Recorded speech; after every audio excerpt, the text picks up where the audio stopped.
Yes, hello everybody, and welcome to Full Course Yellow. We weren't sure when we were going to do this last week because we were sort of in two minds that we might be back on 31 for the show proper for an edition of In Pit Lane, but we're still waiting on confirmation from Channel 31 as to exactly when we're going to get back on the air. So we thought we might as well keep this going for the moment because we're getting a lot of feedback from people who actually, believe it or not, enjoy the thing. So, and we certainly enjoy doing it because it's a chance for us just to get together and have a bit of a chin wag on a Thursday night, despite the fact that some of us are very, very, very tired.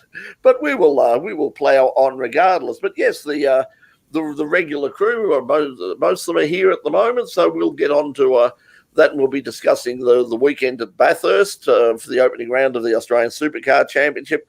There's been some Formula One news of a sort. Well, and rather than me tell you of what went on the weekend, you might as well look at it yourself with what we would normally call the In Pit Lane Motorsport News.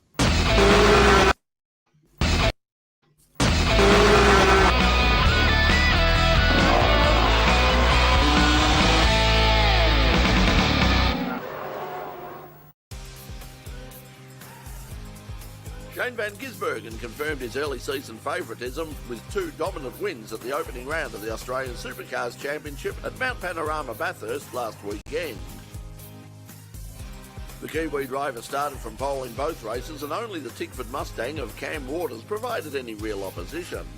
Despite the rather pedestrian race, the event was a big winner for the returning Seven network, with excellent ratings for their live coverage. According to the network, a very impressive 2.34 million people watched the race, a whopping 28% up for the audience for last year's opening race on Network 10. But those free-to-air viewers now have a long wait until their next free fix, with the next live free-to-air event not until the Darwin Triple Crown in June. Grove Motorsport have announced their entry into the GT World Challenge Australia Series. A brand new Porsche 911 GT3R has been acquired for a two-person Pro-Am campaign at Phillip Island. Grove Racing team owner Stephen Grove will share the driving duties with his son Brenton. It's going to be good because Brent and I don't get a lot of opportunity to race together now, so that's why we decided to do GT, so we could get in the car and race together. Got Dasher and Fisher have come on board this year. They're promoting their brand a lot more, and they're a Tasmanian gin company that are looking to branch out, and motorsport is a good way for them to do that. So to have them on the Porsche and be represented on the GT3R is something that we're really excited about. Oh, well, listen, we've both done a lot of competitive motor racing over a long period of time, so our expectations this year is to have some fun. That's why we decided to do GT, that's why we decided to buy the car. It'll see the father-son duo reunite for the first time in a racing capacity since their Bathurst 12-hour Pro-Am class win last year. The GT World Challenge Australia season will be held over 6 rounds, starting at Phillip Island in 2 weeks' time. A great drive by William Byron to win the third round of the 2021 NASCAR Cup Series held last weekend at the Homestead Miami Speedway. Byron led the final 58 laps of the race to lead home Tyler Riddick for a Chevy 1-2. Martin Truex Jr. brought his Toyota home in third place.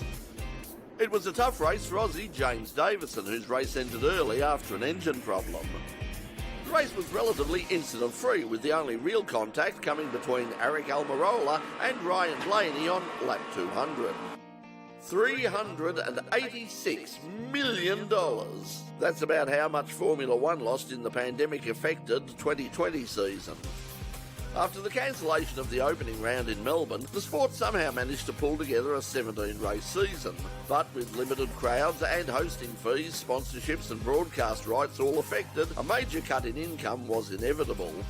The loss means the dividend paid to teams was also cut, but before you shed too many tears and think about making a donation, most teams still ended up with a share of over $700 million, which should be enough to get them through another year. Yes, 50 years after its last official participation in the premier class of the World Sports Car Championship, Ferrari is returning to Le Mans in the premier class. The company has already begun development of their brand new Le Mans hypercar in recent weeks. The prancing horse will join Toyota, Peugeot, Audi, Porsche, Honda via their Acura brand, and boutique manufacturer Glickenhaus back at Lasath in 2023. Rumours persist that both General Motors and Ford will also soon announce plans to join the fun, with cars built to the IMSA LMD8 regulations. The 100th anniversary of Le Mans is looking like a definite must-see event for any true race fan. And we end on a sad note with the world of rallying in mourning after the death of Hall of Fame legend Hannu Mikkola, who died last week at the age of 78. Mikkola's career spanned over 30 years, driving everything from Mark I Escorts through to the awesome Audi Quattros of the 1980s. He won his only World Rally Championship in 1983 behind the wheel of the Audi. In pit lane join all rally fans around the world in sending their sincere condolences to the friends and family of Hannu Mikkola. Yeah, so that was in pit lane news. Sorry for the low sound there. Was set for Channel 31, and obviously StreamYard and YouTube are a bit needed a bit higher level than 31 require. So yes, a bit down. You could hear that is going on. Sad about Hannu Mikkola, and interesting because both Doc and I were over at Rally Retro on the weekend, Saturday, to have a look. And there were cars there that Hannu certainly had driven or been associated with, and at the time we were unaware that he had just passed away that evening. So. So our condolences to Hannu. Only won the one World Rally Championship, but won many, many major rallies over the years in a whole bunch of different cars. And if you have a look at it, his career spanned so many eras of rallying. He started in the days of, in the 60s with cars like the Mark I Escort, and then went all the way through to his final to his final World Rally Championship campaign, which was at the wheel of a Subaru WRX alongside Colin McRae and those sorts of people. So, and in between, of course, he was most famous for his time with Audi, of course, which is where he won that World Championship in the brutal Group B rally days. Speaking of Group B rally, as we were saying, Doc and I were at Rally Retro along with Leanne Campbell from In Pit Lane, and we put together a story there. And speaking of Group B, one of the cars that was there was a Lancia Group B car, the Lancia Delta of Group B car, and boy, wait till if you haven't seen that run before or heard it, what an unusual and remarkable piece of machinery that is. So, Doc, that was weird. We had lots of fun on Saturday, didn't we? That was excellent. It certainly reinvigorated the cockerels of the heart, didn't it? They did a sort of a half tarmac, half dirt track style Kana across the short METEC, I think it's over there in Kilsyth. So excellent turnout, a big turnout. They probably hit capacity on numbers, I think, as far as cars and people, because the cars on display plus the obviously the viewers there was no room, so it was really great. And they allowed us to get out in the track as well too. I was situated at the middle of the track and got some really good footage that you'd be able to piece together with a couple of the other guys, with Leanne and Mike and yourself, and the interviews that you drummed up as well too, Brett. You've got some great stalwarts of Rally Australia, and also coming up in the Alpine Rally 2021 too, up in they had it up in the Mansfield area. Now it's down in Gippsland, I think. Yeah, it was. As it turns out, this year is the anniversary, the 100th anniversary of the Alpine Rally. It's the second oldest rally in the world. Only the Rally of Monte Carlo is older, and they're sort of celebrating its centenary coming up. And we spoke to Stuart Lister, who is the longtime director of the Alpine Rally, and then we also spoke to the current director about what's happening for this year. So you'll see all of that. We spoke to Bob Watson, who was on hand. Or Bob drove a couple of his cars, drove the Renault R8 Gordini. And that was the interesting thing when he was talking about the Renault, that little 1.3 litre engine putting out 130. They always said that the magic figure was 100 horsepower per litre. That was the golden days of Formula One. That's the sort of power that they were putting out. Well, the Gordini was doing the same thing. It had 130 horsepower and it weighed about 700 kilos dripping wet. So it was an absolute weapon. What a great landscape of vehicles they had there as well too. There was some for all enthusiasts in rally. There was the big ones like Stuart's favourite, the the old Chrysler, and and there was a Leyland going. There was everything. There was escorts. There was there was a great European turnout as well too. There was a awesome amount of cars, from modern ones to older ones, and there was something for everyone. Everyone had a lot of fun as well too. And the guys, when they jumped in the cars and drove around the track, they seemed to enjoy themselves too. They probably haven't had a thrash. For example, the Lancia that you just spoke of, Brett, he made the effort with what we're living in the world right now, came all the way down from Sydney.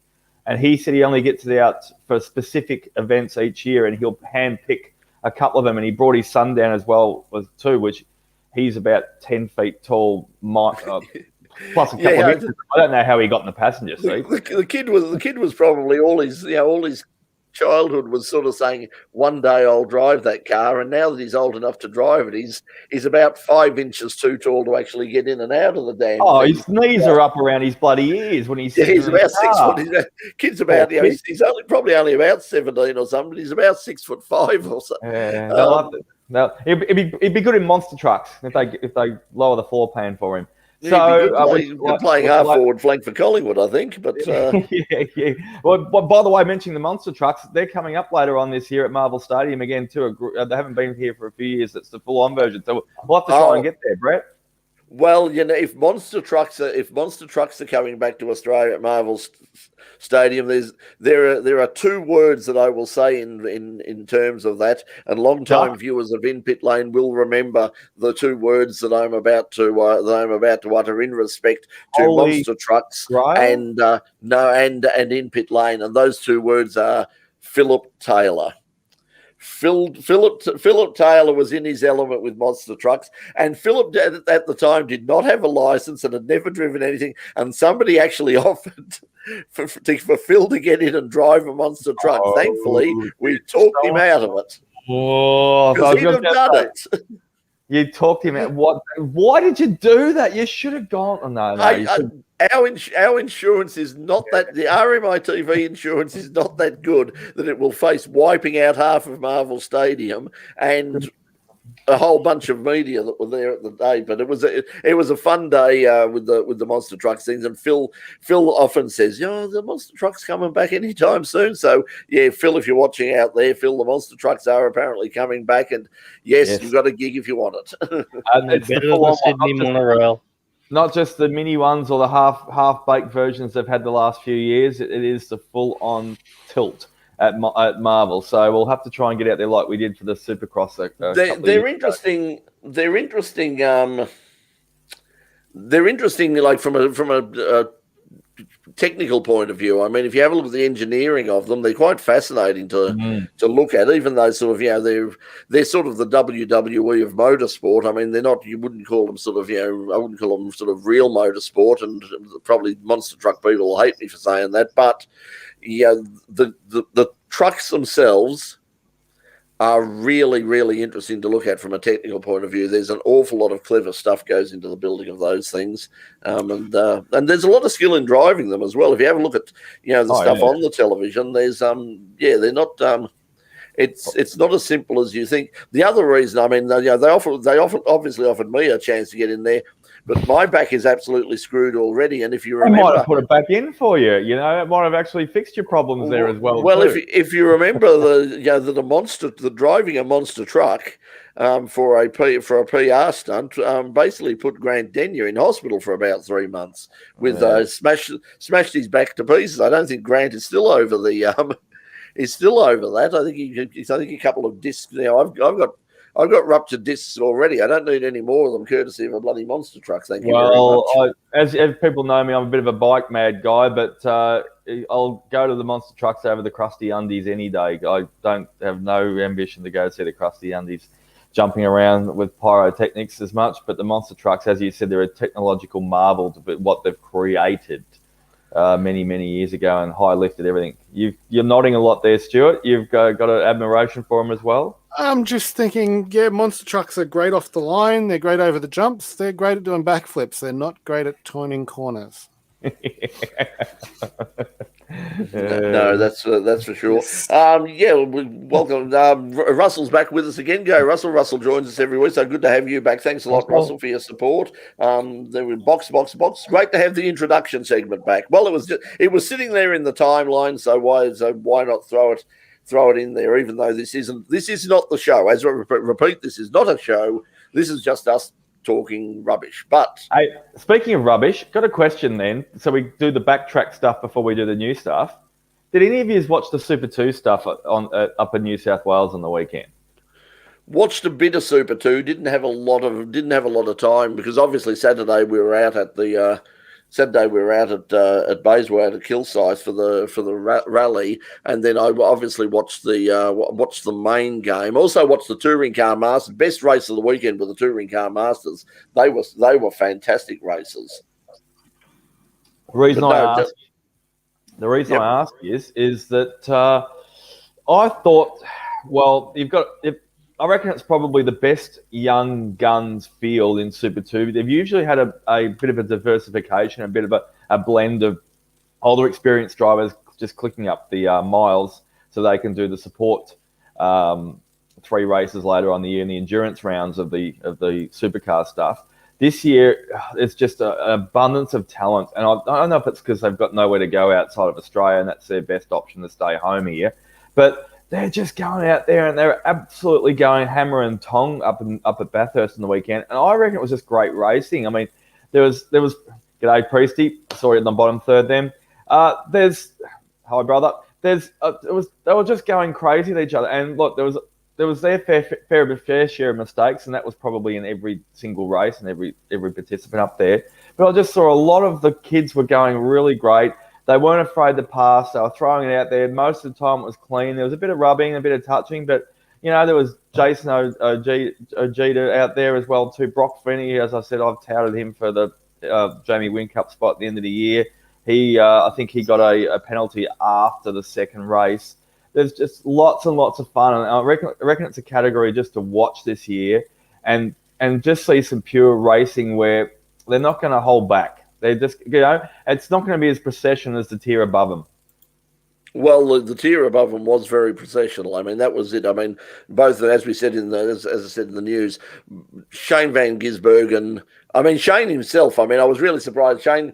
I imagine that there were furrowed brows within Supercars media and within Supercars Australia management when the winner of the race gets out of the car on Saturday and went, so it was a pretty boring race. So it was boring at my end. I'm sorry for everybody who were watching. It was so boring, but. Well, he also made a statement. He said he's gutted. He said it was like an empty feeling win because he said he was out there and he doesn't think he had the pace to pass Cam Waters if he was in front of him, and maybe vice versa. He was elaborating too because they were just in each other's wash. He said there was no. It was one. He said basically he was quoted. It was one in the pit stop. Yeah, it was. Pete, Pete or Chris, did you watch the race on the weekend? Yep. And the Sunday one was one in the pits, but Cam Waters on the Saturday had a power steering failure, so that ruled him out. But it was processional, and I noticed through the whole weekend, like they were talking about Cam Waters in the shootout spreading dirt, but I noticed through the whole weekend a lot of them were doing it in the sessions. The old Jack Brabham thing of going in the dirt and putting a little bit on the track.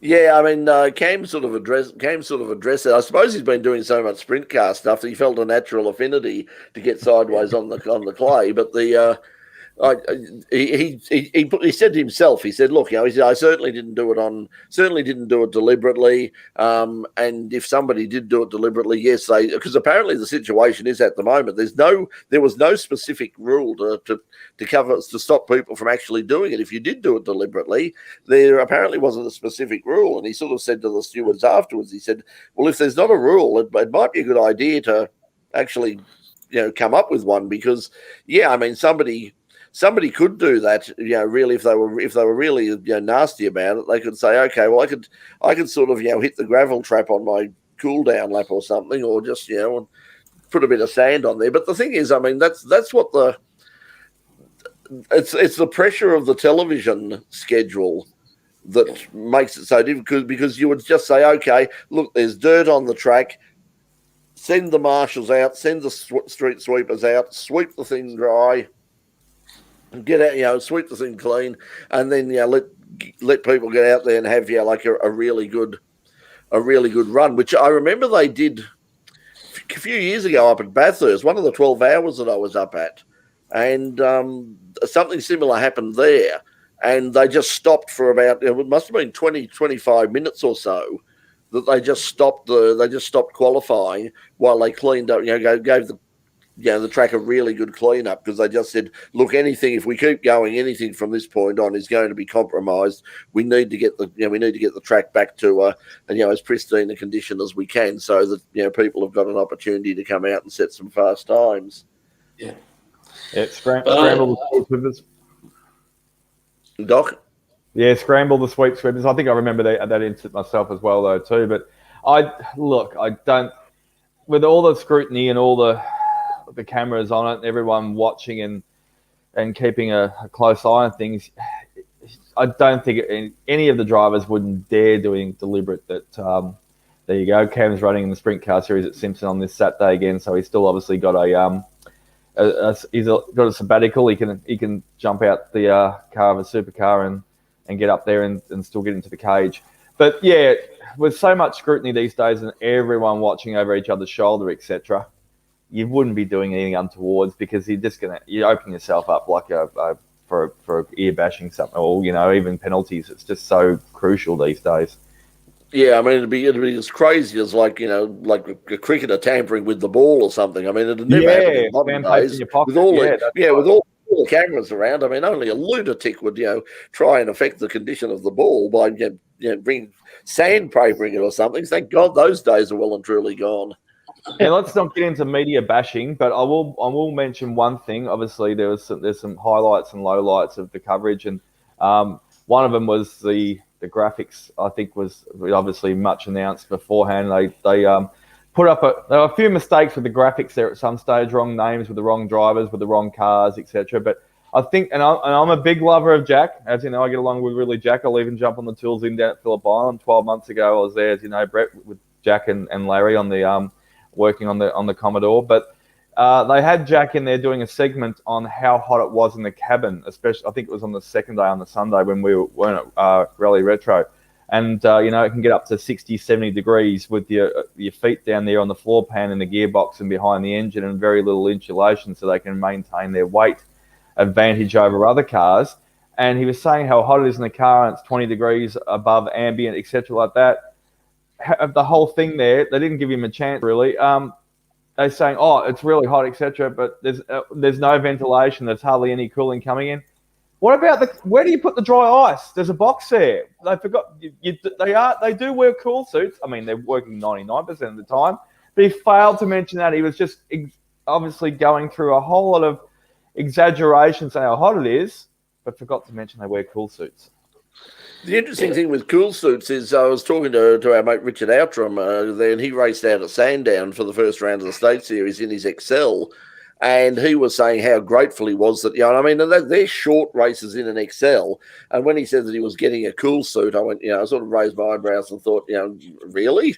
I mean, come on. But he was saying that he was really, really grateful for having that cool suit, even because as he said, at his time of life and all in there, he was absolutely wrung out at the end of those races, because it was fairly warm on those days, if I remember rightly. So, in fact, it was, because I remember, because I was down the beach. I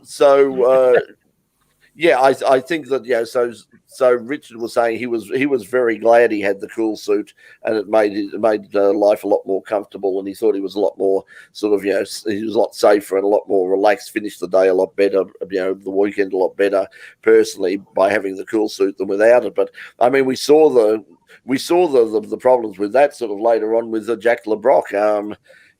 Jack's foot is in quite the mess at the moment, and there is some talk that he might be under some risk about making the next round at Sandown because the burning to his feet was so bad, and he soldiered on and went on completed the race, But then when you had a look at sort of, the condition his foot was in, it was like, there's courage and there's stupidity. And I think you're on the top of the fence there. Well, thanks for the segue, because the burning question is, will everyone else jump on board? Because obviously Erebus announced it first. There's a new car coming, the Generation 3. Yeah, well, they're saying that will be. We'll see the first of the. Yeah, we'll see the first of those in at Bathurst at the 1000. They're saying that the Camaro will definitely be on display and probably do some laps, and I imagine the Mustang will be as well. I'm looking forward to seeing them, only because of the fact that they're different. But as somebody posted today when they were talking about the Erebus car and showing the now hopelessly outdated artwork, which features both the names Reynolds and Penrite on the Erebus car, both of them gone. I'm scratching my head metaphorically and really. Yeah, but they showed them, and the cars will look much better. There's no doubt the cars will look better. But geez, I keep looking at the things, the Mustang and the Camaro, and Mustang Camaro, and then you look and say, TA2 are sort of doing that right now, and they've got 18. They're racing at Sydney Motorsport Park on the weekend, and it's a night race on Saturday night. They're out there, and there's 18 for that series.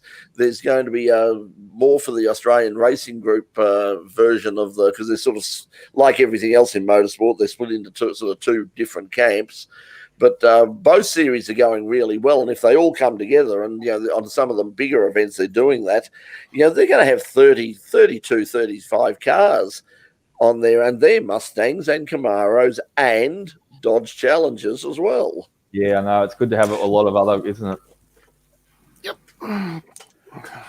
All the variation is better for the fans too. It gives more people an interest. But in that same sort of format of shell of your muscle car sort of thing, we could also throw in a couple of Europeans there. I mean, BMW makes something that's a two-door that's got a V8 in the front of it. That could certainly go in there. And they're very competitive too, Stuart. Extremely competitive. Quite a few years ago, and I wish I still had access. I did have because I did download the images at the time. But when there was a sort of revival of Trans Am in America, one of the things they were doing. They put out some artist impressions of European-based Trans Am cars. They had Audi, BMW, Jaguar. A few cars that were just, and the Jaguar did race in Trans Am, but of course we're racing TA2 regulations, so it doesn't really matter because the cars they're all powered by the same engine, they're all got the same chassis underneath them. It's just the body that's different. But they look good. The racing's close. It's affordable.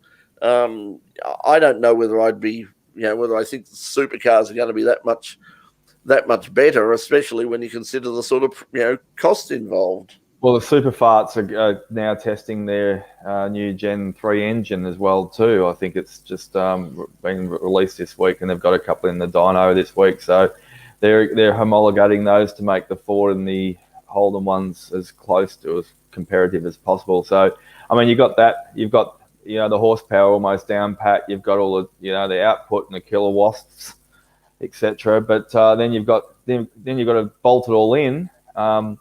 And get all the aerodynamics right. And the other thing I actually noticed, I picked up on something that, what's his name? The Adelaide boy, drives for Brad Jones.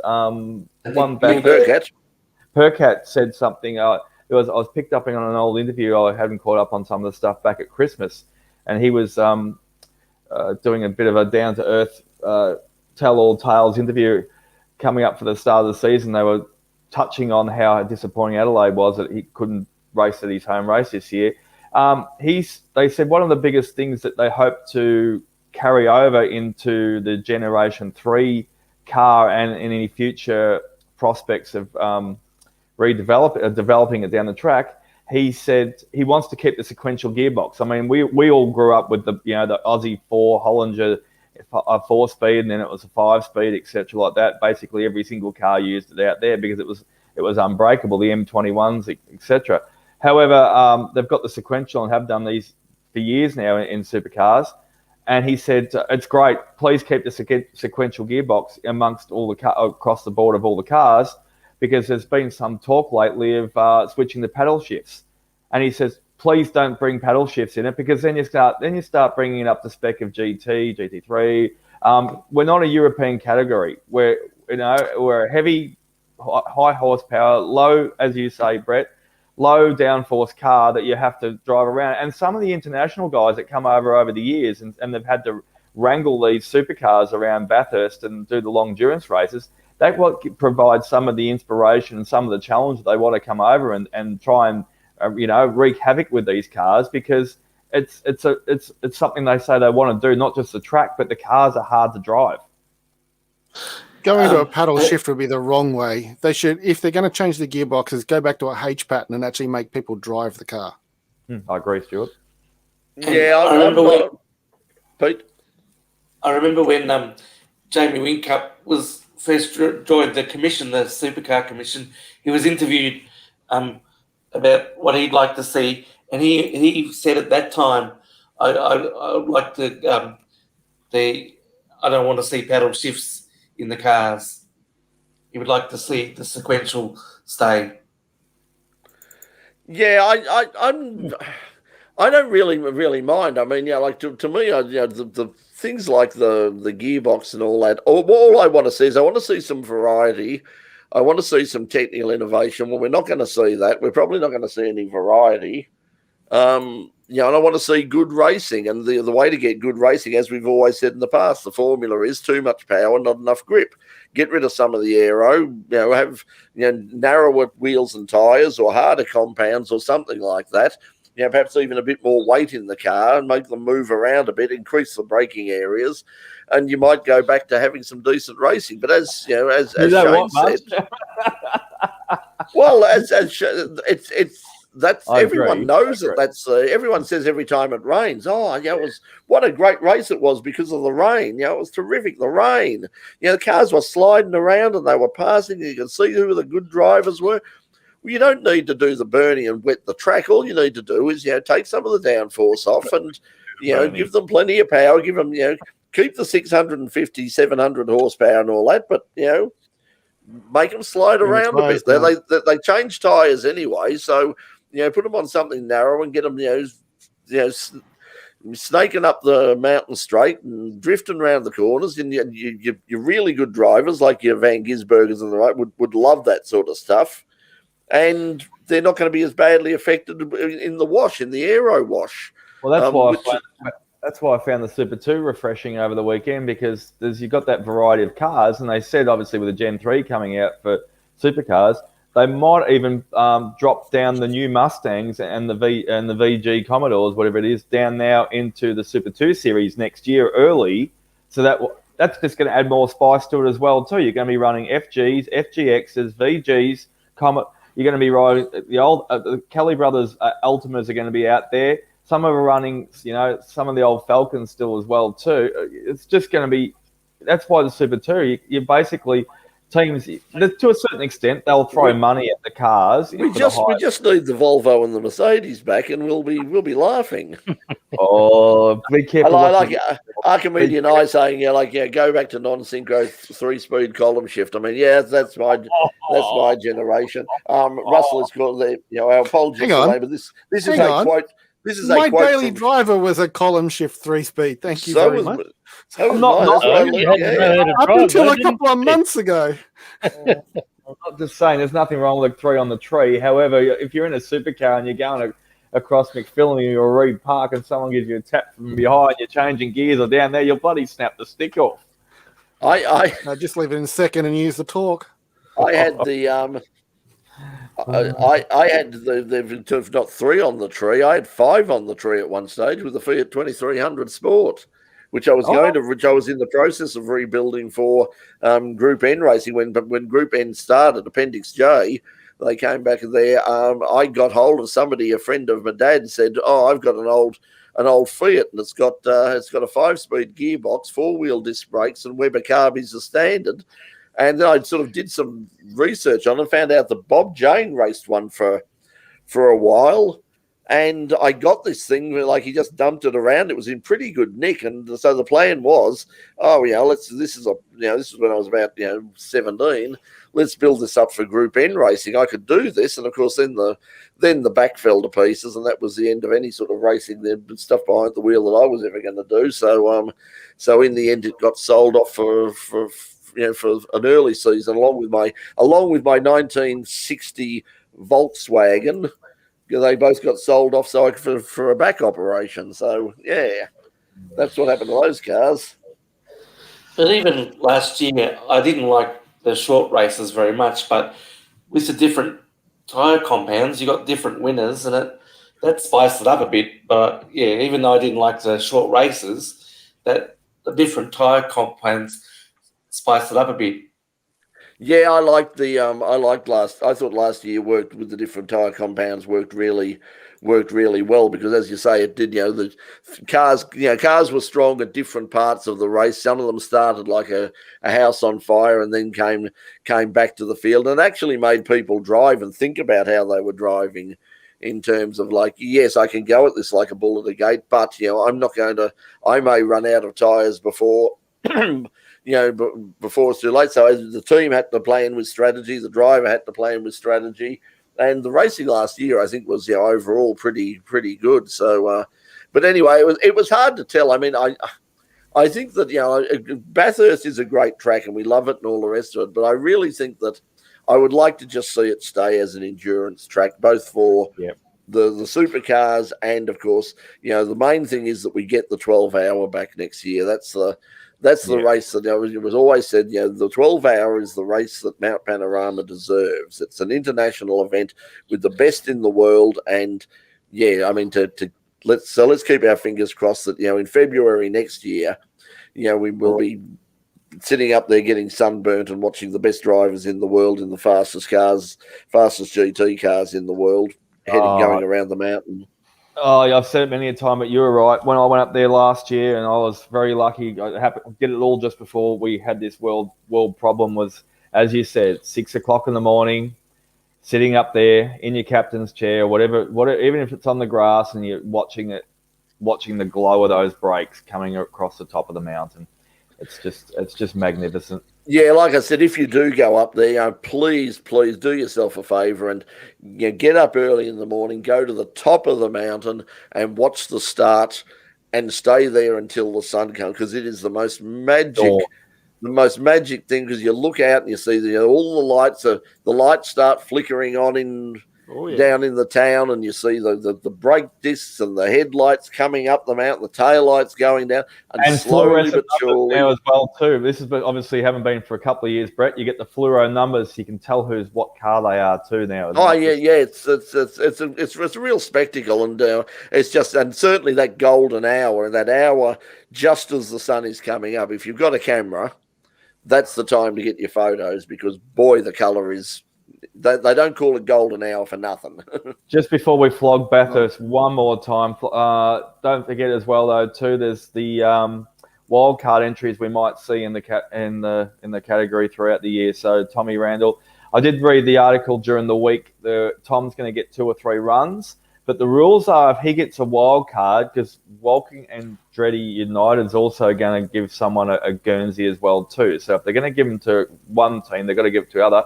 But the rule is, though, being Thomas coming from the Super 2 category and winning it last year, is he can't race a wildcard entry while there is a Super 2 race on at that event for that weekend. So that rules out 5 events. Well, that's just silly. That I know it is. I totally it is. Agreed. So I think Tim Edwards said so. They can't do, I think, Gold Coast, Townsville, the other Bathurst 1000, which doesn't matter because he's going to be co-driving there anyway, because that's one of the endurance ones he's ticked for 4. So he's going to get 2 or 3 other Guernseys as well. They'll give him a car to have fun with as well too. And I think, I can't remember who was tipped to grab the Walkinshaw Andretti Commodore with Chaz and that sort of stuff. But yeah, so that's looking good. But that's the difference as well though too. Just jumping ship a little bit from it, which will be obviously going down in 2 weeks' time. go and see, the TCRs, like I saw a great article on it, some kid this week who's under the Melbourne Performance banner is going to be throwing a VW Golf around the track, like pretty much the Jason Bright spec one, because they're going, it's a privateer, but they can just go and enter another VW Golf into the thing completely out of the blue, just announced this week. So, you can't do that in supercars, but you can do it in TCR still. The problem for TCR is, and also for S5000, is the pandemic hit at just the wrong time. I mean, they were starting to get the momentum was starting to build for both categories, and things were looking really exciting. And then everything died last year, so they're sort of starting from scratch again. It'll be interesting to see. Hopefully by the time they get to the end of the year and to their Bathurst, when they do their end of year Bathurst, their 500 for TCR, then we'll have there'll be a bit of hype built up around that, and we might get a few more cars on the grid, though, because there's no shortage of variety in TCR. I mean, as we said, pretty much every manufacturer has a dog in that fight if they just want to run it. I mean, unfortunately, at the moment the problem is that the Japanese companies haven't embraced it to the full, apart from Honda, and then of course Hyundai's Korean, but Mazda looked at it in America, and then that was put on the back burner, so that didn't happen. We haven't seen a Toyota TCR car as far as I know. It would be nice to have nothing from Nissan. So if we could get them involved. Was it? Yeah, Stuart? but what would qualify from Nissan and from Mazda? I mean, Mazda may be the RX-7s, but aren't they a little bit new compared to the other TCR cars? No. See, this is for TCR. So the Mazda 3 and the Mazda 6 would both be eligible. Any of the Nissan, I'm not sure what Nissan I've got now in the way of sedans, but okay. Yep. Also, I'm thinking of the wrong class. Yeah, I'm thinking it's the M. Yeah, so the and Toyota would could have the Corolla, the Yaris. They could exactly, and the Yaris would be a good fit. Incidentally, the Yaris GR Sport has won the International Car of the Year award at the Geneva Auto Show. Now, the Geneva Auto Show, because of the current concept, it's not really even virtual. I mean, it's like we are having the Geneva Auto Show. There is no actual auto show. There are no actual displays. There's not even, I don't think, anything particularly virtual. They're just sort of announcing a lot of the awards that they would normally have. And so just send in your specifications there, and we'll judge you based on that. Yeah, well, sort of what they so whoever votes for that. But it was the Yaris that won that award. So that was interesting. But I just an auto show of your very own. Well, this is the advantage. I mean, getting onto the sort of stuff that Stuart and I have been consume through office hours. That's the thing that we've been we're talking about in terms of the strength of virtual. And the thing is, I think one area where virtual doesn't work is at a motor show. I mean, I want to go. I want to go to a motor show. I want to touch the cars. I want to feel them. I want to open up bonnets and peer in things. You're not allowed to do that. I'm just wondering from what Chris was suggesting, what would be the in-pit lane awards? What would be the classes of awards that would be entered? Done the most to... Trouble. Well, I'm thinking you could have an award for the best quality live stream from a class, as in for promotion and all their work, because, well, that'd be a Brickbats award, of course. I saw a good one on the weekend that would qualify. The best driver on-air cheap shot at a rival. Did you catch Shane SVG's cheap shot at Cam Waters and Tickford on the weekend? No, I didn't pick that up. But to go on.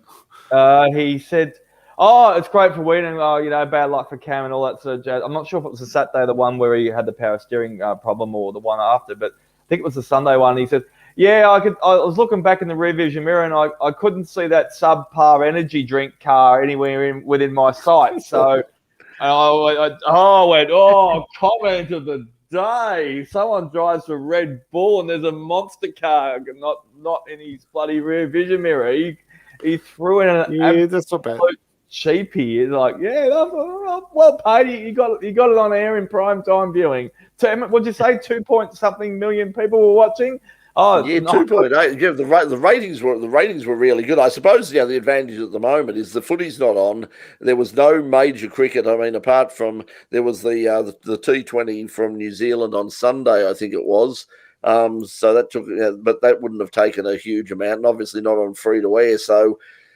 Yeah, it was the ideal situation for the supercars back at 7 too. I get that, but as the problem is, they've got all of this. Isn't this wonderful? We built up all of this. All these people came and watched, and now it's like, if you enjoyed it, come back and join us again in 3 months' time. Yeah, I really liked Molly Taylor, but I didn't like some of the other colour that they've put on. Anyway, that's just I didn't see a lot of that. I know, I mean, Molly obviously knows her, so she's growing up around the sport. Jack knows that. I don't know about Charlie Robinson. I mean, she's just got to marry someone who drives the car. What was that? If you marry someone who drives a car, you're yeah. Well, she was what do they call high five? That's what she was in. Yes, that was her background. So she was singing, dancing, and smiling a lot, and she was very, very good at that. But I'm not sure. But she has, as you say, I mean, she's been with Liam Talbot as her partner. She's been around motorsport for quite a while, sort of following around with him. Brad Hodge, we know, is a big petrol head, but once again, the thing is, as somebody said, he got the top of the mountain gig. Yeah, see, this is what I don't like about these sort of we've got to really dumb it down, and we've got to send somebody who doesn't know too much about the sport, up to do colourful stories of colourful characters running around the crowd. I'm not watching to see the crowd. I have no interest in what's happening in the crowd at all. They're irrelevant. I'm not going to watch him up there. That could actually reflect on what happened with Larko going and then being back. It's like the fans who actually want to watch the motorsport pretty much demanded him back, didn't they? Yeah, well, that was it. I mean, the original plan from 7 was, we need to get rid of Larko because he talks too much technical stuff. Whereas all of us wanted to hear the technical stuff, and Larko does a really good job of it. Yep. He might be a bit long-winded at time, but he is well renowned. He is well versed in it. He can do it. I don't want to watch, as you said, Brad Hodge up at the top of the mountain having a game of cricket, smacking people around. He shouldn't even be batting in the first place. He should be bowling and let someone else have a bat. We know he can bat. If we want to watch highlights of Brad Hodge bat, we'll just go on YouTube and watch Victoria or his sixth. Sorry, I don't know who did the lower third, who did the graphics, but why would you played 6 tests for Australia across the bottom of the screen? Just put Australian cricketer on it, not played 6 tests for Australia. It just... Yeah. I didn't see Saturday. As I said, I didn't see much of Saturday. I saw it on sort of fast forward because we were out. We were out at the real motorsport, sort of filming real stuff while they were running around. But I saw the feedback about the graphics. The graphics. I mean, a lot of people said, because they've got the graphics now with the full name rather than the abbreviations, and that's great, except for the fact it takes up a hell of a lot of real estate. And there's no need to have. Why do they need to have that up all the time? Land value. It's not as if it's not like a horse race. It's not as if they're moving around every couple of minutes and from corner to corner. They put up for that race. Shane hit the front. And they had it there, and it was pretty much the same graphic all the way through. Yeah, pop it up when there's been a major change, when people, during the first round of pit stops, or after a major incident or something, to tell you what's happening. But we don't need it up the whole damn time to tell you what you know already, because it's like here's the current state of play, and 4 laps later it's still the state of play. So why have it there? It just gets in the road. Get rid of all the real estate. You don't need the real estate. You don't need Greg Miles either, because Greg Miles is probably the best caller in Australian horse racing these days. I'm going to throw one out there. Toto Wolff said we need some sprint races. Toto Wolff is full of it. Full of sprint races. Yeah, I mean, the Grand Prix. They're called Grand Prix for a reason. They are great event, race one. That's it. A race.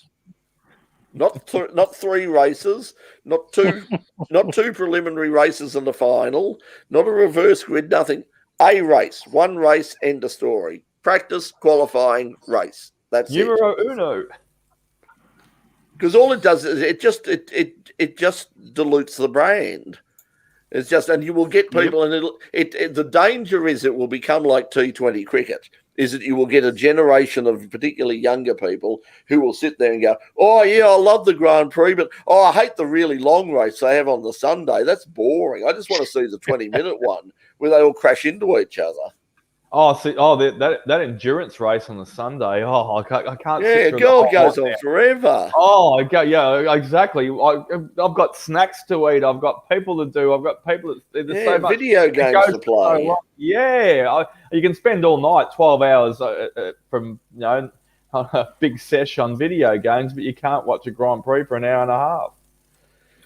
Yeah, I don't like the idea of the races at all, and it's a desperation move to try and get more content for broadcasters and for live streaming and all the rest of it, to try and keep the cost of the broadcast rights up, because the broadcast rights are what are keeping all major sport alive at the moment, and increasingly, I mean, Channel 9, the new head of Channel 9, the new CEO. Has basically said that even though Channel 9 still have the rights to the Australian tour for the Ashes and also for the one-day International World Cup, that he's saying that they might not end up playing them, because he said we can't make money. He said the cost of those rights was just so damn expensive. There is no way we can possibly. It doesn't matter how many people watch. There is no way we can make that money back. And the reason it is so artificially high is two words. First one, Rupert. Second one, you know the rest. It's an artificially distorted market at the moment, because in order to survive, Rupert Murdoch has to have live sport, and he's prepared to pay pretty much whatever is on offer to make sure he's got it. Because if he loses, the next round of AFL comes up, the AFL can say, we want $5 billion. We want $5 billion, Rupert. And Rupert's just going to have to say, yeah, okay.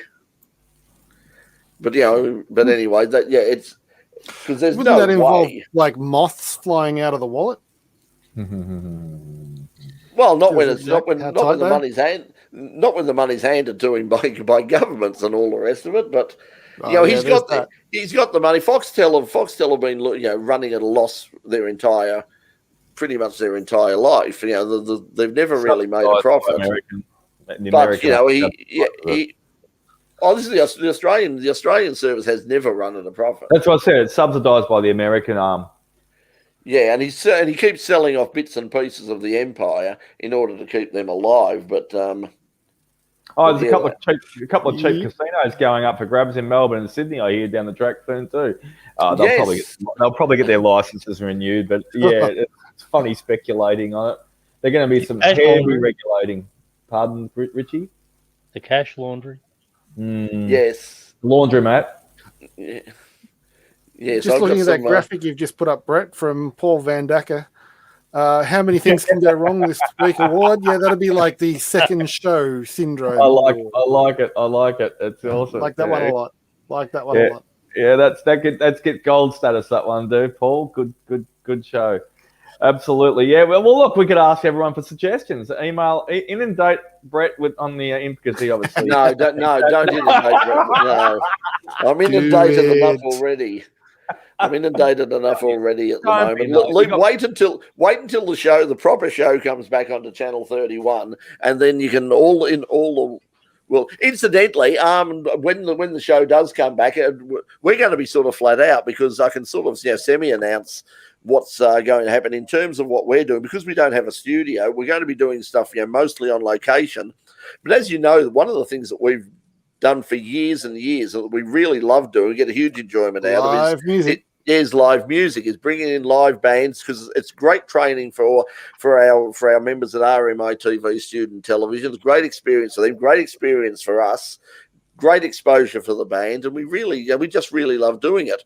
Because we don't have a studio, it's a bit hard to sort of, well, what do we do with the band? Well, as they say, if Muhammad won't come to the mountain, we're taking the mountain to Muhammad, and we're going to a live venue, and I can sort of confirm now it's going to be the Mr. Boogeyman Bar in Abbotsford, just near the Collingwood Town Hall, basically right in the middle between Victoria Park and Collingwood, in Hoddle Street. So we'll give announcements, but we'd love you, if you're watching and you're anywhere in the Melbourne area and you want to come in and watch us. We're going to have an extended concert. It's not going to be just one or two songs. We're going to be recording it. We might be streaming. Hopefully, we'll be streaming some of them live, if not all of them.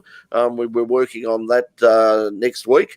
But yeah, that's what's going to happen. We're going to, when we get back to 31, probably we'll be starting the bands in April, but there'll be other shows. As we said, we did Rally Retro last weekend. This Friday, Doc and I are heading out to talk to legendary Australian car preparer and mechanic, Mick Webb, a man who was associated with Alan weekend as well too. So he'll have some stories to bring back fresh off the press. Yeah, so we've also got we're also heading down to Phillip Island on Saturday, Doc and I. Not a lot we can do down there because of COVID, and because we don't really have a full crew down there, and because we don't have a sponsor at the moment. So it's basically going to be a quick sort of pop in and wave the camera around and pop out again. But I'm sure that at Phillip Island, at the Historics, even with limited numbers, that there will be some fabulous cars. In fact, I saw them loading in some of the cars today that somebody put up on Facebook. A couple of the Ferraris there, Ferrari F1 cars. There's a couple of the Le Mans Porsches are there, the 962s and those sorts of cars. So it's going to be a really good weekend. Unfortunately, it would be lovely if we could. We did sort of offer to. We did say if you want to stream it live so everyone can watch it, but the pockets are deep in. I'm afraid so. That might have been a possibility before they allowed 1,000 people per day down there. So there was a lot of speculation, a lot of pressure to live stream it. But now that they've allowed some spectators in, I think that's fallen away a little bit. Well, just a reminder, they're allowed 1,000. I'm not sure what the situation is. You'll have to go to the VHRR Facebook page or their website to see. I know that for Saturday there are only a couple of hundred tickets left. Not sure what the situation is for Sunday, but they're only allowing 1,000 people in, and it's all very restricted. It's the same sort of regulations they're running. I got a thing from Cricket Victoria this way to saying that the Sheffield Shield match, which actually starts tomorrow at the MCG,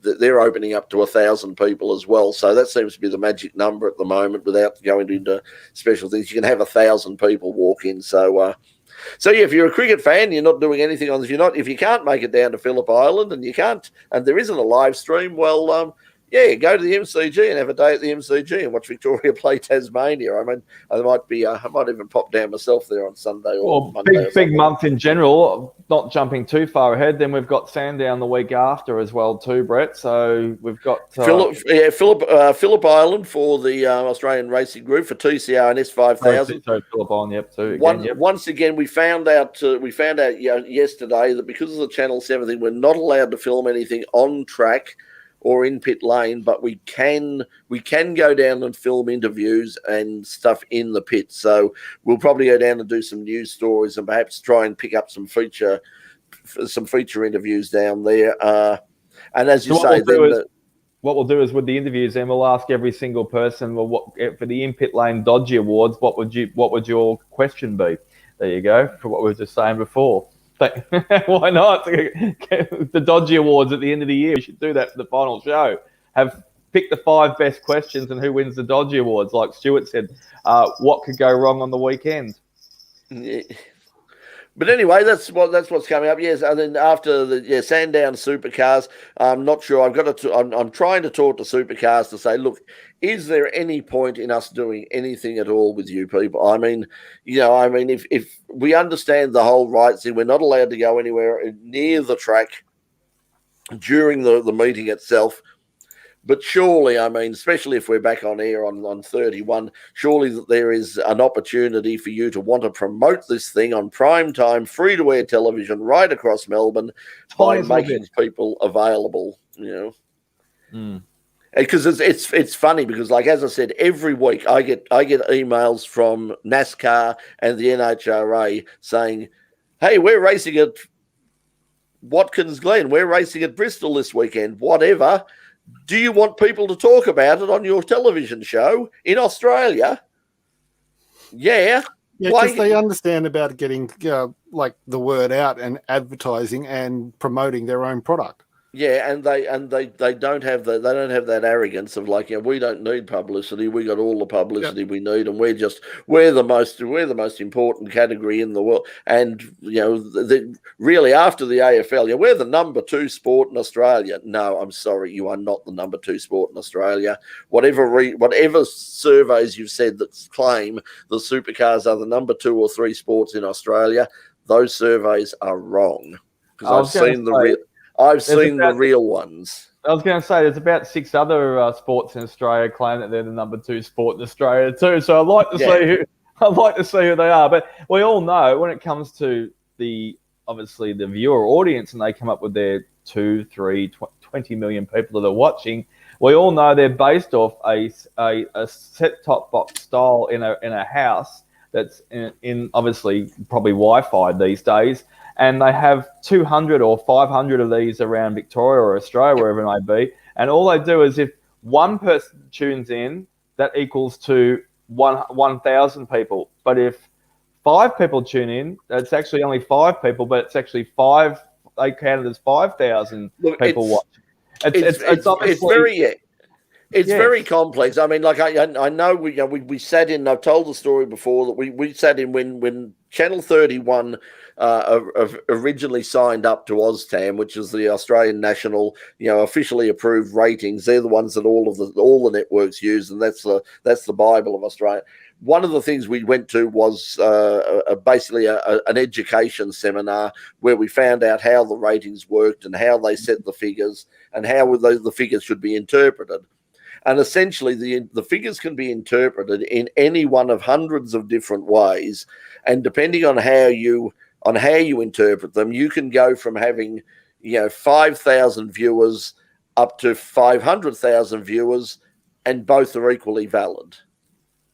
Yep. It just depends on like how much you want, and that's what people get at the moment. I mean, I saw some figures from some live streams which said, it was a huge.